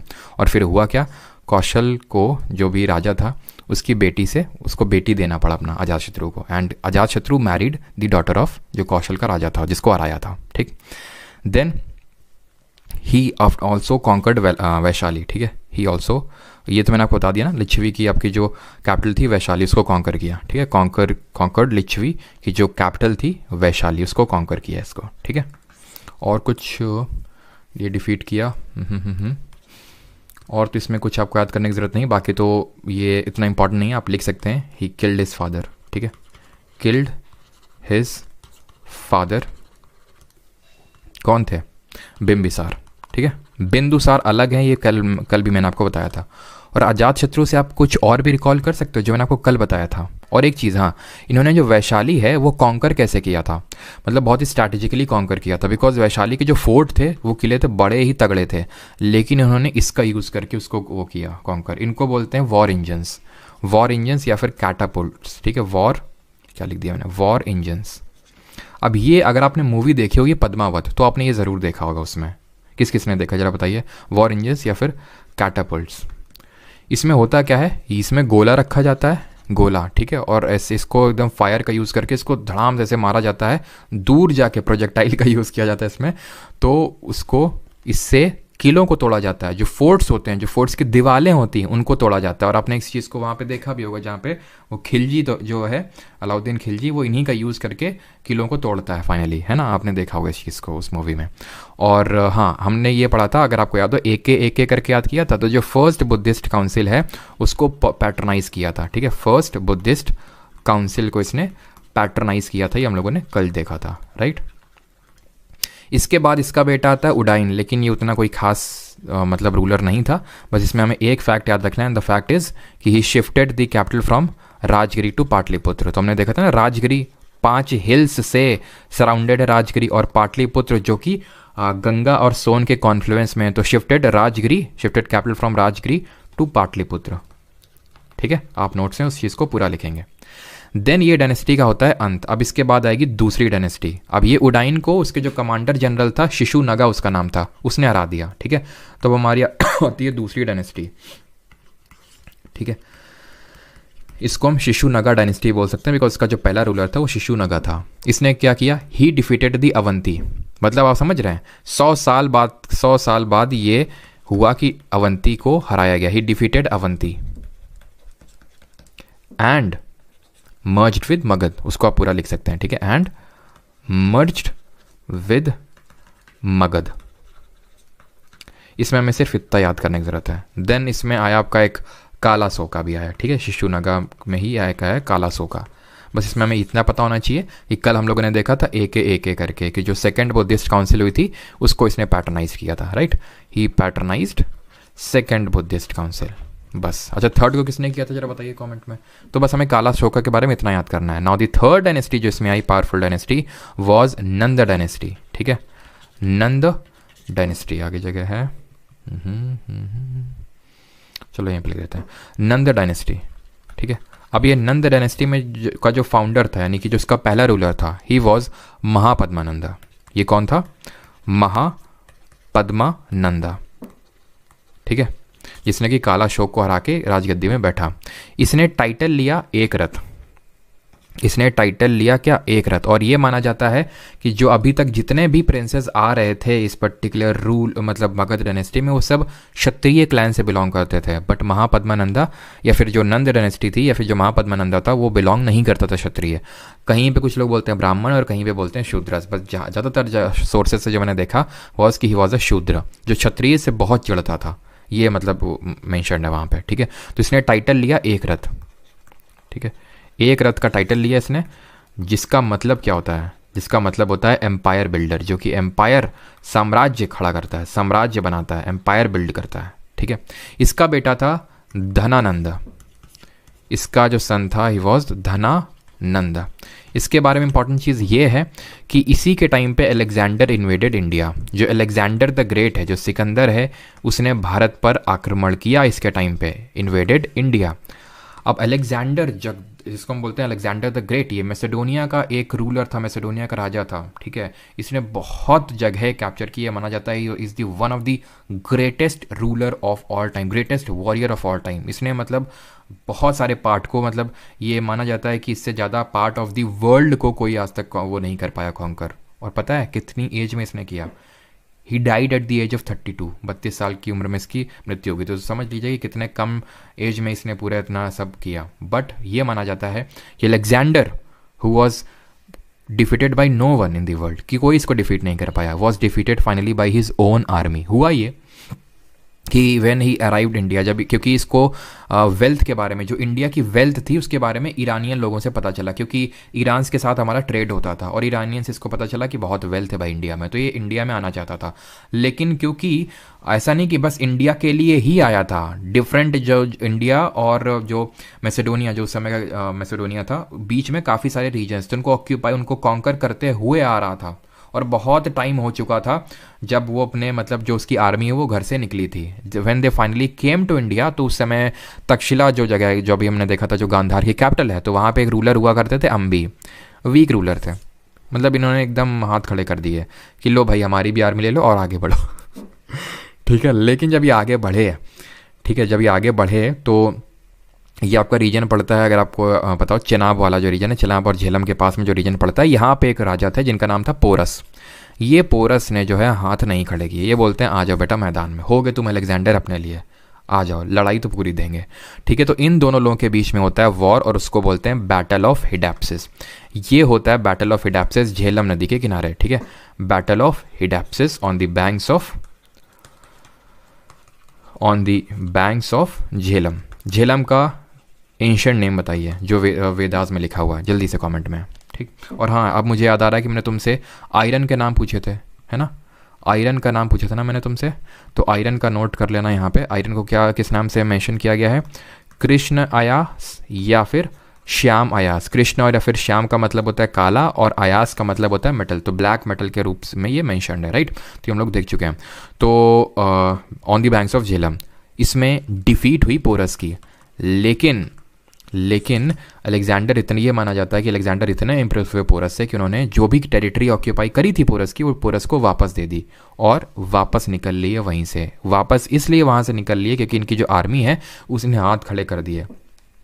उसने ये बोला कि यहीं पे इतना हमको टक्कर देखने को मिल गई, जब मगध तक पहुँचेंगे तो हमारी तो ऐसी तैसी हो जाएगी हैं। पोरस ने इतना हमें वो टक्कर दे दी है, तो इनकी ऐसी, ये भी माना जाता है कि जो मतलब जो हिस्टोरियंस हैं वो ये लिखते हैं कि जो भी ग्रीक के हिस्टोरियंस हैं वो ये लिखते हैं कि इंडिया के जो सोल्जर्स थे उनकी फाइटिंग कैपेबिलिटीज़ बहुत अलग थी वेस्टर्न जो सोल्जर्स थे उनके कंपैरिजन में, और वो देख के काफ़ी इंप्रेस हो गए थे। ना सिर्फ अलेक्जेंडर बल्कि उनकी आर्मी भी डर गई थी, और ना सिर्फ डर गई थी बल्कि वो काफ़ी थकी हुई थी आर्मी, बिकॉज काफ़ी दिनों से मतलब उनको होम सिकनेस मतलब हमें घर जाना है, हमें घर जाना है, मम्मी के पास जाना है, तो ये उनकी आर्मी कहने लगी। तो इसलिए अलेक्जेंडर ने मोटिवेशन दिया, ठीक है। अलेक्जेंडर ने संदीप महेश्वरी जी के वीडियोज़ चलाए, काम नहीं है लेकिन वो, ठीक है, और उसको वापस जाना पड़ा। तो इसी वजह से बोलते हैं Alexander was defeated by no one, was defeated finally by his army. तो वो फाइनली वापस चला गया पोरस को उसकी टेरिटरी देके। बट ये जो अटैक है वो धनानंदा, और धनानंदा चौड़ में आ गया कि देखा हमसे डर के भाग गया। ठीक है, तो ये आपका अलेक्जेंडर का इन्वेजन हुआ था अराउंड 326 BC के अराउंड। क्लियर है यहाँ तक सभी को। देन हम बढ़ें इस टाइम इस पट्टे, बस ये हमारा लास्ट कंपोनेंट है, इसके बाद हम लोग क्वेश्चंस करेंगे कि इस टाइम पे क्या सोसाइटी होती थी और कैसे सारी चीज़ें। कॉन्टैक्ट नंबर देंगे, ठीक है, कॉन्टैक्ट नंबर आपको देंगे। और बाकी हाँ, एक तो यार मैंने बताना भूल ही गया, इसलिए बताना भूल गया क्योंकि इसके बाद जो आपकी डायनेस्टी आती है, हाँ, वो आती है मौर्यन डायनेस्टी, ठीक है। इसके बाद आती है मौर्यन डायनेस्टी। और होता क्या है, होता ये है कि इस मौर्यन डायनेस्टी के जो पहले रूलर होते हैं वो होते हैं चंद्रगुप्त मौर्य, ठीक है। पहले रूलर जो होते हैं, इसके बारे में बस मौर्य डायनेस्टी लिख लेना और ज़्यादा कुछ मत लिखना, ठीक है, बिकॉज ये अगला जो हमारा मंडे को लेक्चर होगा वो पूरा मौर्यन डायनेस्टी और अशोक पे होगा। जिस तरह हमने देखा कि महाजनपद में सबसे बड़ा जनपद था मगध, उसी तरह पूरा जो ये जो मगध में सबसे बड़ी डायनेस्टी थी वो मौर्यन डायनेस्टी थी। इसी ने पूरे आर्यवर्त को, आर्यवर्त आप समझते हैं, पूरा एकदम नॉर्दर्न इंडिया हम बोल सकते हैं, उसको एकदम कंसोलिडेट किया, है ना, पूरा एक किया। तो चंद्रगुप्त मौर्य इसके पहले रूलर थे जिन्होंने धनानंदा को हरा के, कौटिल्य है, वे विष्णुगुप्त या फिर और किस नाम से जानते हैं, कौटिल्य, विष्णुगुप्त, और तीसरा नाम बताइए जरा, कौटिल्य जी का, ठीक है, जिन्होंने अर्थशास्त्र भी लिखी थी। वो सारी चीज़ें हम अगले लेक्चर में देखेंगे। तो उनकी हेल्प से इस डायनेस्टी को उखाड़ फेंका और मौर्यन डायनेस्टी की स्थापना करी। फिर चंद्रगुप्त के मौर्य के बेटे आते हैं बिंदुसार, बिंदुसार के बेटे आते हैं अशोक, और वो उस तरह से हम देखेंगे। फिर लास्ट रूलर इसमें जाते हैं बृहद्रथ, और फिर वो किस तरह से उस डायनेस्टी का एंड होता है, वो सारी चीज़ें हम अगले लेक्चर में देखेंगे। अगला लेक्चर हमारा पूरा मॉडर्न डायनेस्टी पे ही बेस्ड रहेगा, इसलिए इस डायनेस्टी के बारे में हम ज़्यादा चीज़ें नहीं पढ़ेंगे, क्योंकि अगर पढ़ेंगे तो अपने आप में वो एक लेक्चर है। तो मॉडर्न डायनेस्टी आप लिख के छोड़ देंगे, ठीक है। फाउंडर इसके चंद्रगुप्त मौर्य थे, और बाकी चीज़ें हम अगले लेक्चर में देखेंगे। अब यहाँ इस टाइम पे सोसाइटी किस तरह होती थी वो समझ लेते हैं। तो ये जो अभी हम रीजन पढ़ रहे हैं, तो इस रीजन से हमें किस तरह की पॉटरी देखने को मिलती है। तो पॉटरी मैं आपको बता चुका हूँ, है ना। पॉटरी अगर हम इसको ट्रैक करें तो हम लोगों ने क्या क्या पढ़ा है। सबसे पहले हमें किस तरह की पॉटरी मिली थी, याद करिए आप। तो पॉटरी हमें, जैसे हड़प्पन टाइम में अगर मैं बात करूँ तो किस टाइप की पॉटरी थी, ब्लैक एंड रेड थी, ब्लैक एंड रेड। फिर हमारे लेटर वैदिक पीरियड में, तो लेटर वैदिक पीरियड में हमें देखने को कैसे मिली, लेटर वैदिक पीरियड में हमें पॉटरी देखने को मिली थी ऑकरे कलर्ड, ठीक है, OCP type ochre coloured pottery. और फिर जब थोड़ा सा और आगे बढ़ते हैं तो हमें ग्रे कलर की, ग्रे पेंटेड वेयर देखने को मिलती है। बट जो महाजनपदाज वाला एरिया था, मतलब जो टाइम था, या फिर जो हमारा ये गंगा, ये हम बोल सकते हैं जो मिडिल गैंजेटिक बेसिन था, यहाँ से हमें ये इस टाइप की, जिसको हम बोलते हैं NBPW, northern black polished where. मैं इसको फुल फॉर्म लिख देता हूँ, नॉर्दर्न ब्लैक पॉलिश्ड वेयर। इस तरह की पॉटरी हमें देखने को मिलती है, ठीक है। तो ध्यान रखना कि ब्लैक एंड रेड हड़प्पन के टाइम पे थी और महाजनपदास के टाइम पे NBPW। क्लियर, बस इतना हमें ध्यान रखने की जरूरत है। ये क्या है, ये जो आप अपनी नीचे देख पा रहे हैं पिक्चर, ये है पंच मार्क्ड कॉइन्स। कल भी मैंने इनके बारे में डिस्कशन किया था कि किस तरह से जब पंच मार्क्ड सिल्वर कॉइन्स आ गए तो उसकी वजह से ट्रेड बढ़ा, उसकी वजह से जो ट्रेडिंग क्लास था, जो हमारे वैश्य है, वो थोड़े से प्रोमिनेंस में आए, और इसी वजह से हमारे जैनिज्म बुद्धिज्म जो धर्म है वो प्रोमिनेंस में है। अब ये जो पंच मार्क्ड कॉइन्स हैं, इनको हम पंच मार्क्ड क्यों बोलते हैं? बिकॉज यहाँ पे अगर आप देखें तो कुछ ना कुछ पंच किया गया, जैसे ये एलिफेंट है, ठीक है, ये चांद है, किसी में फिश आपको देखने को मिलेगी, मतलब डिफरेंट तरह के एनिमल्स और जो हमारे नेचुरल चीज़ें हैं वो इनमें पंच की जाती थी। तो ये हैं पंच मार्क्ड सिल्वर कॉइन्स जिनका यूज़ किया जाता था। तो ये हमारी क्या है, एक तरह से ये हम बोल सकते हैं एक तरह की हमारी मनी है, फॉर्म ऑफ मनी, ठीक है, it is a form of money जो कि ट्रेड करने के लिए यूज़ की जाती थी। और इस मनी को वैदिक टेक्स्ट में लिखा गया है निष्क, ठीक है, निष्क या फिर सातमाना, ठीक है, इस नाम से इसको मेंशन किया गया है मनी को, कि भाई किस तरह से ट्रेड जो है, trade was facilitated by money, trade was facilitated by money. और ये मनी किस फॉर्म में होती थी? Punch marked silver coins. और इसको किस नाम से वैदिक टेक्स्ट में लिखा हुआ है? निष्क या फिर सतमाना। क्लियर? अभी जो लोग ट्रेड करते थे, कौन करते थे? या तो ये आर्टिशंस होते थे, आर्टिशंस मतलब जैसे कि कोई लेदर का काम कर रहा है, कोई टेक्सटाइल का काम कर रहा है, कोई पेंटिंग का काम कर रहा है, कोई मतलब लुहार है, तो आर्टिशंस। और जो हमारे मर्चेंट्स थे, ठीक है, आर्टिशन और मर्चेंट्स, ये जो है ऑर्गेनाइज हो गए, ठीक है, और इनका जो ऑर्गेनाइजेशन है वो जाना जाता था गिल्ड के नाम से, गिल्ड या फिर श्रेणी, गिल्ड्स और श्रेणीज के नाम से इनको इनका मेंशन है, ठीक है, जो भी हमें लिटरेचर देखने को मिलता है जहाँ से ये सारी चीज़ें हमें पता चलती हैं, ठीक है। जो क्राफ्ट होता था वॉज हेरिडिटरी, मतलब कि जैसे मान लें कि कोई लुहार है तो उसका बेटा भी लुहार, क्यों? क्योंकि वो अपने फादर से उस चीज़ को सीखेगा, तो इसलिए वो हेरिडिटरी था, ऐसे नहीं कि करना ही पड़ेगा, हेरिडिटरी, ठीक है। तो ये हेरिडिटरी था। मान लीजिए जैसे पेंटर है तो उसका बेटा पेंटर, क्यों? क्योंकि वो पेंटिंग आसानी से अपने फादर से वो सीख लेगा, ठीक। यहाँ पे हमें एग्रीकल्चर सरप्लस देखने को मिलता है। रीज़न क्या है? आयरन प्लॉशर्स। इस आयरन प्लॉशर के जैसे क्या था? एग्रीकल्चर सरप्लस था। और क्योंकि अब एग्रीकल्चर सरप्लस हो गया तो धीरे धीरे हमें हड़प्पा के बाद सेकेंड अर्बनाइजेशन देखने को मिलता है। और ये रीज़न मुझे बताने की ज़रूरत नहीं होनी चाहिए कि क्यों एग्रीकल्चर के बढ़ने से अर्बनाइजेशन बढ़ता है, क्योंकि बाकी जो लोग हैं वो अपनी बाकी एक्टिविटीज़ को परफॉर्म कर सकते हैं, क्योंकि एग्रीकल्चर सरप्लस में है, ज़्यादा मात्रा में है, ठीक। अब डिफरेंट यहाँ पे पोस्ट हुआ करती थी, जैसे उनको किस नाम से मेंशन किया गया, उनको किस नाम से जाना जाता था वो देख लेते हैं। जैसे कि चलो यहाँ पे लिख देते हैं, ठीक है। जैसे कि जो विलेज हेडमैन होता था, यानी कि जो गांव का मुखिया होता था, उसको किस नाम से जाना जाता था? इसको भोजक के नाम से जाना जाता था, ठीक है, भोजक। जो गांव का मुखिया होता था, विलेज हेडमैन, और इसके डायरेक्टली कांटेक्ट होते थे किंग के साथ, बिकॉज मान लो कि ये महाजनपद है, इसमें छोटे छोटे गांव होंगे काफ़ी सारे, और वो गांव का एक भोजक होता था, और ये डायरेक्टली किंग के डायरेक्टली कांटेक्ट में होता था, ठीक है, किंग इनको अपॉइंट करते थे, ठीक।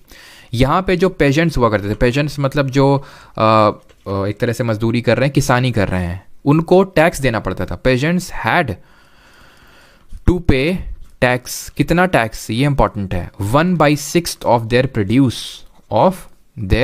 प्रोड्यूस, जितना प्रोड्यूस किया है उसका 1/6। तो और मतलब कहीं कहीं पे महाजनपदास में इतना ज़्यादा टैक्स लिया जाता था कि बेचारे छोड़ के चले जाते थे। जैसे आज भी हमारे देश में काफ़ी लोग इसी वजह से देश छोड़ देते हैं, क्योंकि हमारे यहाँ टैक्स बहुत है। दुबई जैसे देशों में बहुत कम टैक्स है, तो लोग वहाँ पर शिफ्ट हो जाते हैं, ठीक है। अब जैसे यहाँ पे पहले 18% GST लगता है, ठीक है, उसके बाद इनकम टैक्स, तो मतलब आदमी की काफ़ी ज़्यादा इनकम है। 18% तो मैं जैसे एजुकेशन के लिए बता रहा हूँ, जैसे जो लोग एजुकेशन फील्ड में, कई जगह तो 22% है, तो ये मतलब GST काफ़ी ज़्यादा, और ये सारी चीज़ों को ऐसे कुछ लोग छोड़ के चले जाते हैं। वैसे टैक्स भी इंपॉर्टेंट है, कंट्री को अगर ग्रो करना है तो टैक्स भी इंपॉर्टेंट है, लेकिन वो चीज़ें खैर आप छोड़िए, वो हम लोग इकोनॉमिक्स से पढ़ेंगे, टैक्स वैक्स सारी चीज़ें। तो इतना टैक्स देना पड़ता था। किसको देते थे? जो रॉयल एजेंट होते थे, कोई मिडिल मैन नहीं होता था यहाँ पे बीच में, रॉयल एजेंट्स होते थे डायरेक्टली उन्हें, ठीक है। और यहाँ पे जो रिच पेजेंट्स हुआ करते थे, जो अमीर मतलब ये किसान वर्ग हम बोल सकते हैं, उनको किस नाम से जाना जाता था? तो उनको गहपतीस, ठीक है, गहपतीस के नाम से जाना जाता था, ठीक है, ये ध्यान रखिएगा। और 1/6 ऑफ देयर प्रोड्यूस हो गया, पेजेंट्स हो गया आपके। विलेज हेडमैन, वो मैंने बता दिया ओके आपको, ठीक है। विलेज हेडमैन को आपको इस नाम से जाना जाता था, भोजक के नाम से, और कहीं भोजक के नाम से, और कहीं कहीं पे इसको ध्यान रखना ग्रामीणी के नाम से भी जाना जाता था, ठीक है। ग्रामिणी के नाम से भी, या फिर ग्राम भोजक भी इसको बोलते थे, ठीक है। और एक चीज़ ध्यान रखना कि जो टैक्स है ना, ये टैक्स मेनली जो वैश्य हैं, ठीक है, क्योंकि जो पेजेंट्स कौन होते होंगे, पेजेंट्स वैश्य क्लास ही होता था भाई। ब्राह्मण्स तो प्रीस्ट होते थे, क्षत्रिय वॉरियर क्लैन होती थी, और जो वैश्य थे वही मेनली पेजेंट थे, और वही टैक्स मेनली भरते थे, ठीक है। और इनको पेजेंट्स को, जैसे उन्होंने बताया कि जो रिच पेजेंट थे उनको गृहपतिस के नाम से जाना जाता था, ठीक है। और इन्हीं को ही ज़्यादातर टैक्स देना पड़ता था, और यही कारण है कि, और उनको बिल्कुल टैक्स नहीं था, जो हमारे क्षत्रिय और ब्राह्मण हैं उनको बिल्कुल भी टैक्स देने की ज़रूरत नहीं थी, ठीक है। और एक ध्यान रखना, एक चीज़ मैंने आपको बताई थी बाली करके, जब वैदिक एज हम लोग पढ़ रहे थे तो मैंने बताया था बाली क्या होती थी। ये एक होती थी voluntary offering to king, voluntary offering to king. जैसे फॉर एग्जांपल मान लो कि कोई किंग से मिलने आ रहा है तो वो कुछ ना कुछ किंग के लिए लेके आएगा। जैसे कि तुम अगर मेरे से मिलने आ रहे हो जैसे, तो कुछ ना कुछ तुम लेके आओगे। जैसे वेस्ट बंगाल से आ रहे हो तो मिष्टी लेके आओगे मेरे लिए, ठीक है। हरियाणा से आ रहे हो तो वो क्या होती है, वो क्या होता है यार, वो अभी किसी ने भेजा भी था मुझे, ठीक है, स्टूडेंट है, उसने सीजीएल अभी काफ़ी अच्छा स्कोर आ रहा है, क्या बोलते हैं उसको, पिन्नी, हाँ पिन्नी भेजा था। तो ये चीज़ आपको लेके आनी पड़ेंगे, तो उसी तरह ये वॉलेंट्री है। लेकिन यहाँ पे महाजनपदास के टाइम पे ये जो वॉलेंट्री है ये अब कंपलसरी हो गई, यानी ये मैंडेटरी हो गई, देना ही पड़ेगा ये, ठीक है। टैक्स और भी तरह के होते थे, जैसे कस्टम टैक्स भी होते थे। जैसे कि अगर कोई भी माल, क्योंकि ट्रेड होता था, जब ट्रेड होता था तो एक सिटी का एक ही गेट होता था, ऐसे समझ सकते हो। और ये गेट में अगर आपको माल ले जाना है, यहाँ से बाहर ले जाना है, तो कस्टम पड़ता था, ठीक है, कस्टम टैक्स बोल सकते हैं, जिसको कि हम टोल टैक्स के नाम से भी जानते हैं, टोल टैक्स। और ये जो टोल टैक्स कलेक्ट करता था, ठीक है, इन ऑफिसर को क्या बोलते थे, ठीक है, तो इन ऑफिसर्स को बोलते थे शॉलकिका, ठीक है, शॉलकिका, या फिर इन्हीं को हम बोलते थे शुल्काध्यक्ष, ठीक है, जो शुल्क लेते थे, शुल्क अध्यक्ष,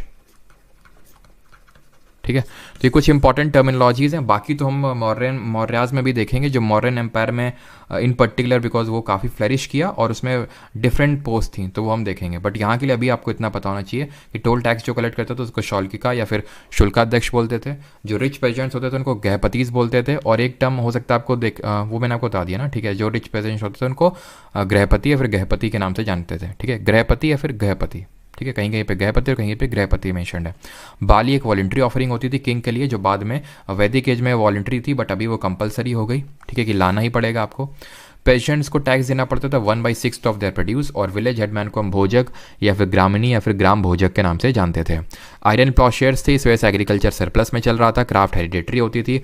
आर्टिशन और मर्चेंट्स ने खुद को गिल्ड या फिर श्रेणीज में ऑर्गेनाइज कर रखा था। बस आज के लिए हमें इतना ही पढ़ना है। अब हम आते हैं किस पे, क्वेश्चंस पे।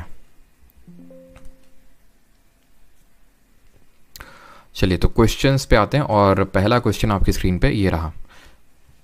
इन Asian time the area to the south of Ganga was known as, जल्दी से बताइए, जो एरिया था यानी कि प्राचीन काल में गंगा के दक्षिण का जो क्षेत्र है उसको किस नाम से जाना जाता था? सर आपका नंबर अभी दे देंगे, ठीक है, पहले क्वेश्चन कर लो।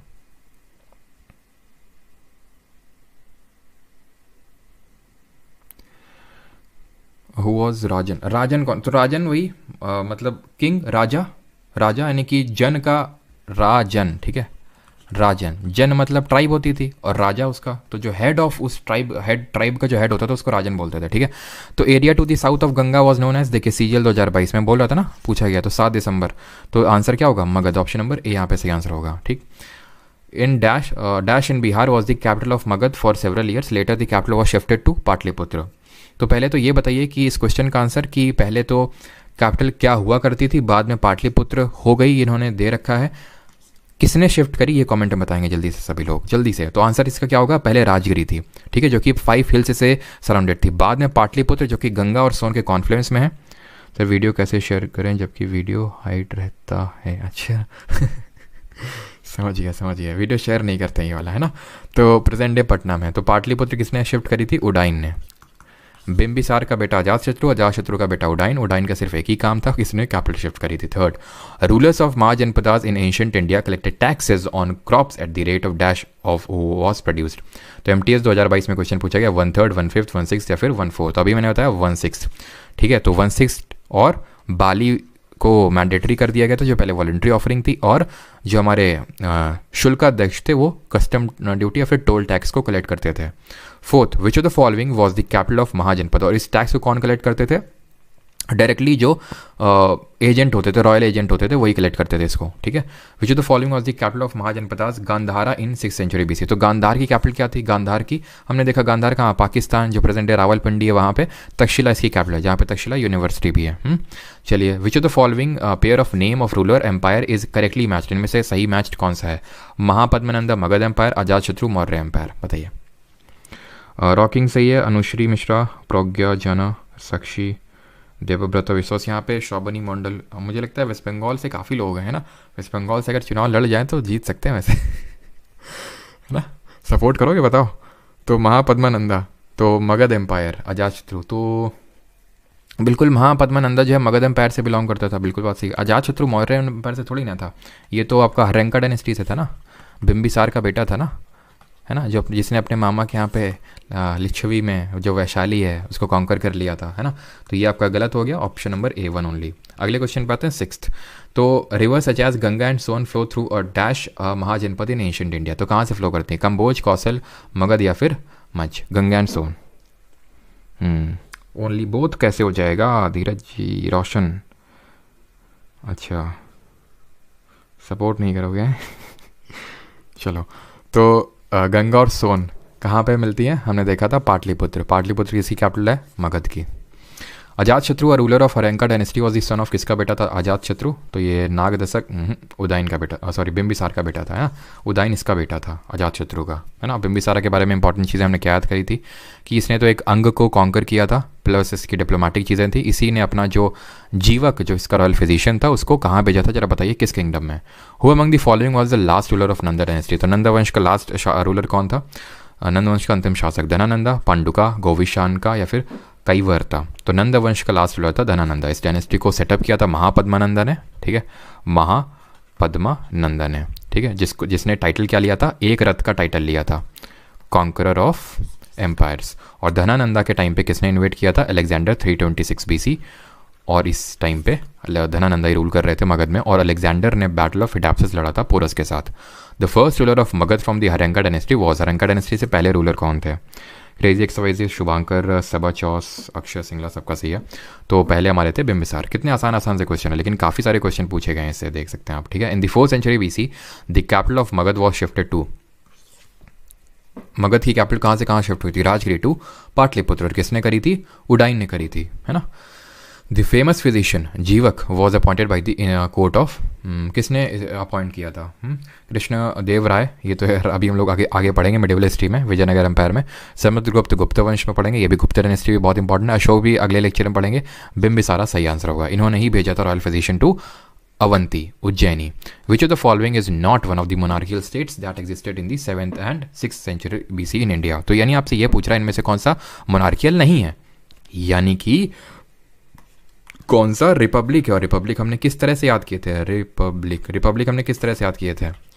विजय माल्या था ना, वज्जी, मल्ला, है ना, वज्जी था, मल्ला था और कुरु था, ये सब हम लोगों ने पढ़े थे। और वज्जी की कैपिटल ही तो थी वैशाली, ऑप्शन नंबर B, ठीक, क्लियर। आगे बढ़ते हैं। Vikramshila university was founded by dash a Pala king, तो विक्रमशिला यूनिवर्सिटी किसने फाउंड करी थी? ये मैंने आपको कल बताया था। तो विक्रमशिला किसने? धर्मपाल ने, ऑप्शन नंबर D यहाँ पे सही आंसर होगा, बिहार में जो प्रेजेंट, ठीक है। और कुमार गुप्त वन ने किसी क्या करी थी? Nalanda dynasty. The capital of Vajji Mahajanapada was, अभी बताया, वज्जी की कैपिटल क्या थी? V से वज्जी एंड V से वैशाली। आगे बढ़ते हैं। दी तो चंपा किसकी कैपिटल थी? जल्दी से ये भी बताइए। चंपा, कौशल, पाटलिपुत्र। तो चंपा हमने देखा था अंगा की कैपिटल थी, पाटलिपुत्र राजगिरी एंड देन पाटलिपुत्र मगध की। कौशल, ये कौशल तो अगर हम देखें तो कौशल तो पूरा किंगडम ही था, है ना, जिसकी कैपिटल क्या थी? अयोध्या, है ना। कौशलपुर राजा, आपको याद आ रहा है? The Kaushal Mahajanapada is a part of modern day what? Uttar Pradesh, Maharashtra, Haryana या फिर मध्य प्रदेश? तो वही आपका कौशल कहाँ पे? जो गोंडा बहराइच वाला क्षेत्र है, यानी कि ईस्टर्न यूपी, और ऑप्शन नंबर A, ठीक है। Magadh Mahajanapada was surrounded by the rivers, Magadh Mahajanapada किन नदियों से घिरा हुआ था? गंगा सोन, गंगा यमुना, गंगा झेलम या फिर गंगा एंड घाघरा? सबका सही है, आकांक्षा, शिवांगी, मानसी, श्रावणी। चलो, तो सही आंसर क्या होगा यहाँ पे? सही आंसर होगा Ganga and Son, option number A. खत्म। ठीक है, आगे बढ़ते हैं। बस 2-3 क्वेश्चन मुश्किल से और बचे हैं। विच of the following Buddhist text describes 16 महाजनपद? कौन सा बुद्धिस्ट टेक्स्ट है जो 16 महाजनपद को डिस्क्राइब करता है? तो हमने 2 टेक्स्ट देखे थे, एक तो था अंगुत्तर निकाय और दूसरा था दिग निकाय, लेकिन दिग निकाय में सिर्फ 12 महाजनपद थे, है ना। और कौन से टेक्स्ट में 40 जनपद के बारे में मेंशन था? जल्दी से बताइए। विच of the following Jain text describe 16 महाजनपद? तो जैन टेक्स्ट कौन सा है जो 16 महाजनपद के बारे में बताता? तो ये हमारा है भगवती सूत्र। मैं कल देख रहा था कुछ लोग कल्प सूत्र भी लिख रहे थे, लेकिन भगवती सूत्र आंसर होगा इसका। ठीक है, और क्या क्वेश्चन हाँ पूछा था मैंने अभी आपसे? हाँ, तो वो हमारा अष्टाध्यायी की पढ़नी में लिखे हुए 40 जनपद। And I think it is the last question. Which of the following area was known as Magadha in the ancient period? तो मगध क्या था? मगध आपका था साउथ ऑफ गंगा, है ना। अच्छा, एक और है, व्हाट डज द, खत्म हो गया। तो फिर ये आपका आपके लिए क्वेश्चन है। ठीक है, ये आपका होमवर्क क्वेश्चन है। चलिए, खत्म होता है आज का हमारा लेक्चर। ठीक है, आज तो लेक्चर छोटा था थोड़ा सा, है ना। आज का लेक्चर आई थिंक सिर्फ 1 घंटे चला, है ना।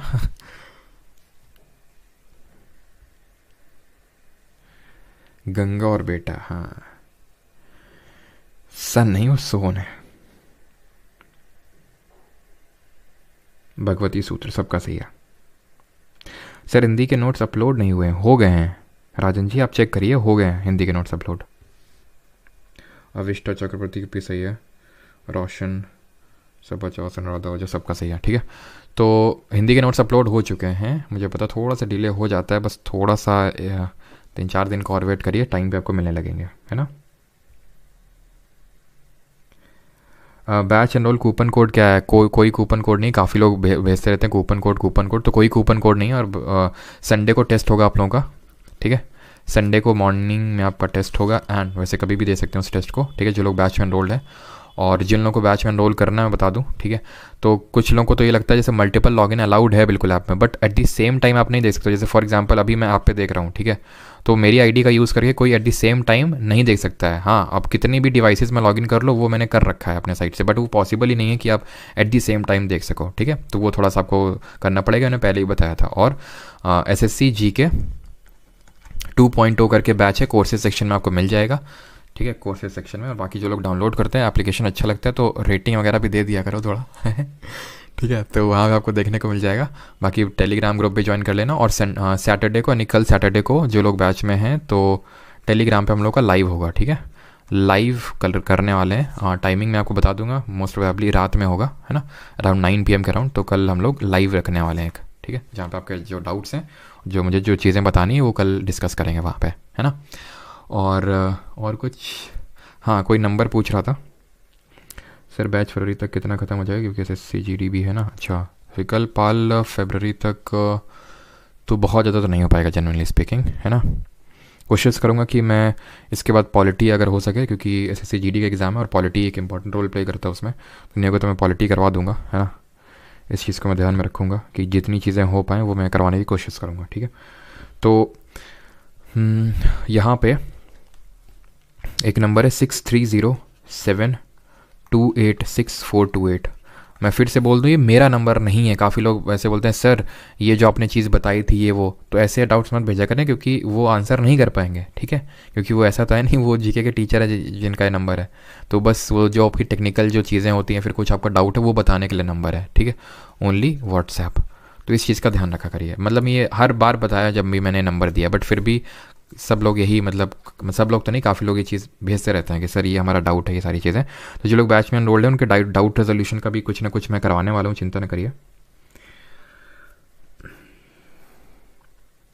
सर हिस्ट्री कितने दिन चलेगा? अब चलने दो यार इसको आराम से थोड़ा सा, है ना।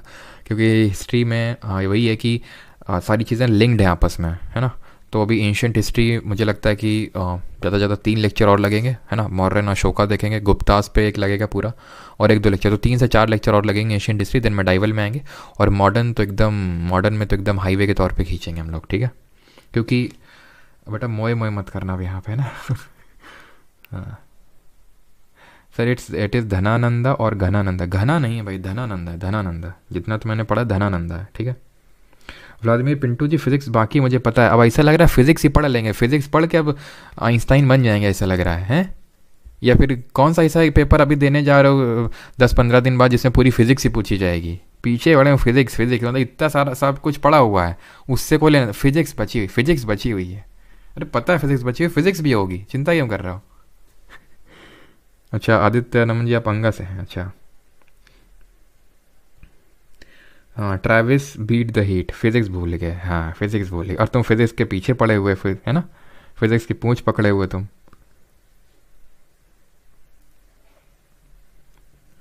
सर एक बार समराइज़ कर दो। अच्छा समराइज़ करते हैं, शिवम कुमार बोल रहे हैं समराइज़, चलो समराइज़ कर देते हैं। वैसे तो आप सभी लोग आंख बंद करिए, फिर अगर समराइज़ करनी चाहिए तो सभी लोग आंख बंद करिए। कर ली सभी ने आंख बंद?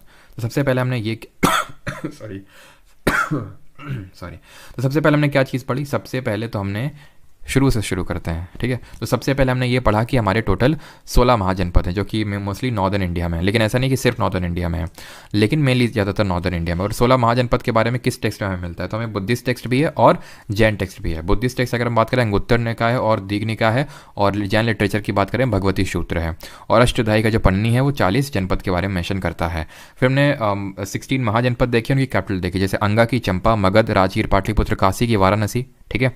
जिन लोगों का डाउट है विदाउट भी आंसर कर दूंगा। वत्स की कौशाम्बी, कौशल की श्रावस्ती, सुरसेन की मथुरा, पंचाल आपकी ऐचत्र, कुरु की इंद्रप्रस्थ, देन हम लोगों ने मत्स्य, विराटनगर, छेदी, आपकी बांदा या फिर जो बुंदेलखंड वाला रीजन है, अवंती, उज्जैनी, गांधार, तक्षशिला, कंबोज, पुंछ, अश्मिकार, प्रतिष्ठान, वज्जी, वैशाली और मल्ला, कुशिनारा। फिर हमने देखा कि किस तरह से जो मगध है वो बहुत ही पावरफुल में जो क्या है, क्यों पावरफुल हो क्या है वो हमने उसके रीजंस देखे, क्योंकि इसकी वन ऑफ द रीजंस है कि उसकी लोकेशन बहुत इंपॉर्टेंट है। फिर मगध में हमने डिफरेंट डायनेस्टीज देखी, जैसे हरंका डायनेस्टी देखी पहले। हरंका में कौन कौन आया? बिंबिसार आया, अजातशत्रु आया, और उसके बाद उसका बेटा उडायन आया। तो बिंबिसारा ने क्या किया? बिंबिसारा की 3 वाइफ थी, जीवक को भेजा उज्जैन में, और प्लस इसने क्या किया था, इसने जो अंग को है वो कॉन्कर किया। इसका जो बेटा था अजातशत्रु, उसने अपने फादर को मारा। फिर उसने अपना जो अपनी मतलब मदर का जो उसका घराना था यानी लिच्छवी, उसका वैशाली जो कैपिटल था उसको कॉन्कर किया। प्लस इसने क्या किया था, इसने जो कौशल जो है उसको डिफीट किया, और कौशल की जो राजा की जो डॉटर थी उनसे शादी करी। इसका बेटा उडाइन, उसने कैपिटल को शिफ्ट किया राजगीर टू पाटलिपुत्र। फिर हमने देखा कि शिशुनगर डायनेस्टी आई।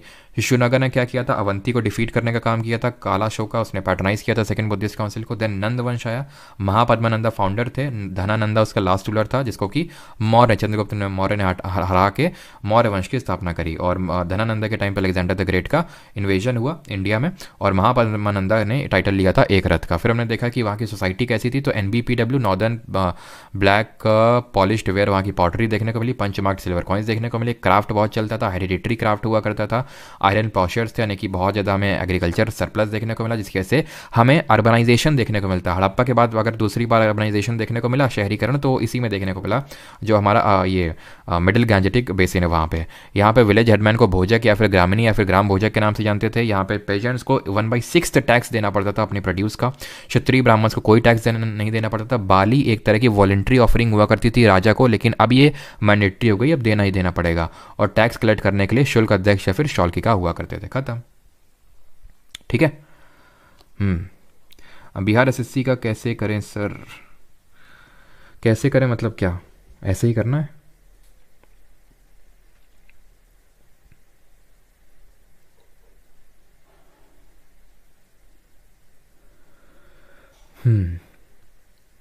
सर जिन्होंने बैच नहीं ले रखा है बुक बता दो, परमार असली वाले। देखो आप अगर परमार असली वाले हो तो फिर नोट्स बनाने हैं आपको इस लेक्चर के, और उनको रिवाइज करना है, ठीक है। आप नोट्स तो बना ही सकते हो ना जल्दी जल्दी, रफ नोट्स बना लो लेक्चर को देखते हुए, और फिर उसको फेयर नोट्स बना लो, उससे रिवाइज करो, तो बुक आपको नहीं लेनी पड़ेगी, ठीक है।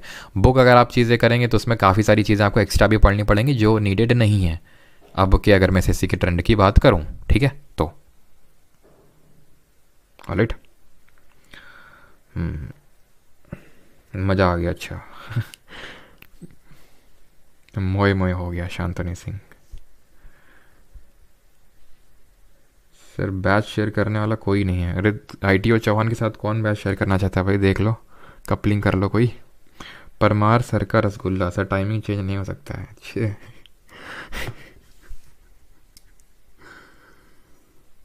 तो रसगुल्ला जी, टाइमिंग जो है चेंज नहीं हो सकता है, क्योंकि कोई एक टाइम फेवरेबल सबके लिए नहीं हो सकता है। कल ही मैंने बोला था मॉर्निंग में रख दूंगा, तो मॉर्निंग से किसी को ना कोई दिक्कत होगी, ठीक है।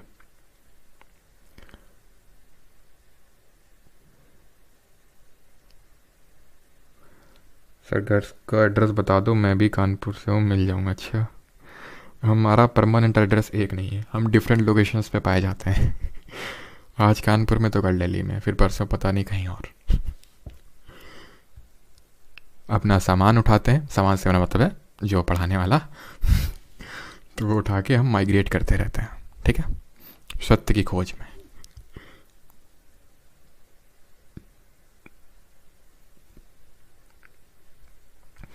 सर यूपीएससी के बैच ना, अच्छा sir UP P C S R O का देखो यार, मैं मतलब ये चीज़ें आपकी बहुत सफिशिएंट रहेंगी। मैं जब एग्ज़ाम होगा, आई थिंक एग्ज़ाम डेट आ चुकी है ना आर ओ की, आई थिंक 11 फरवरी को है, तो उससे पहले मैं आपको एक one shot polity, geography, history इस तरह से मैं करवा दूंगा, ठीक है, मोस्ट प्रोबेबली।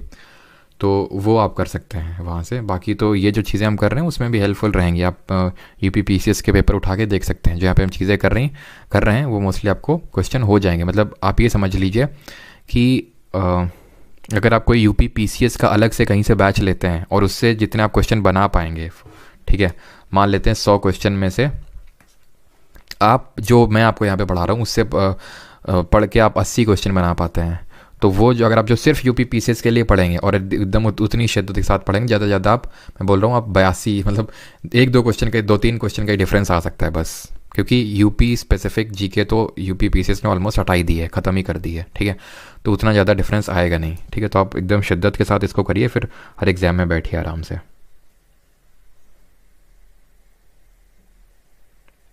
सर आपकी शादी हो गई क्या अभिषेक मीना? नहीं, ये चीज़ें तो अभी नहीं हुई हैं। इन चीज़ों से भी बचे हुए हैं।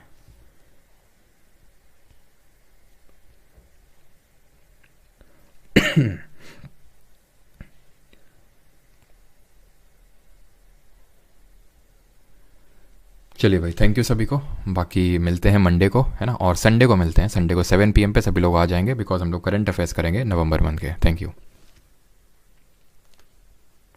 सीजीएल 2024 तक कंप्लीट हो जाएगा। अरे यार 2024 कब है वो? हैं वो अक्टूबर में जाके है। ये जो बैच है वो ऑलमोस्ट अप्रैल तक आपका ख़त्म ही हो जाएगा वो, ठीक है। चलिए, थैंक यू।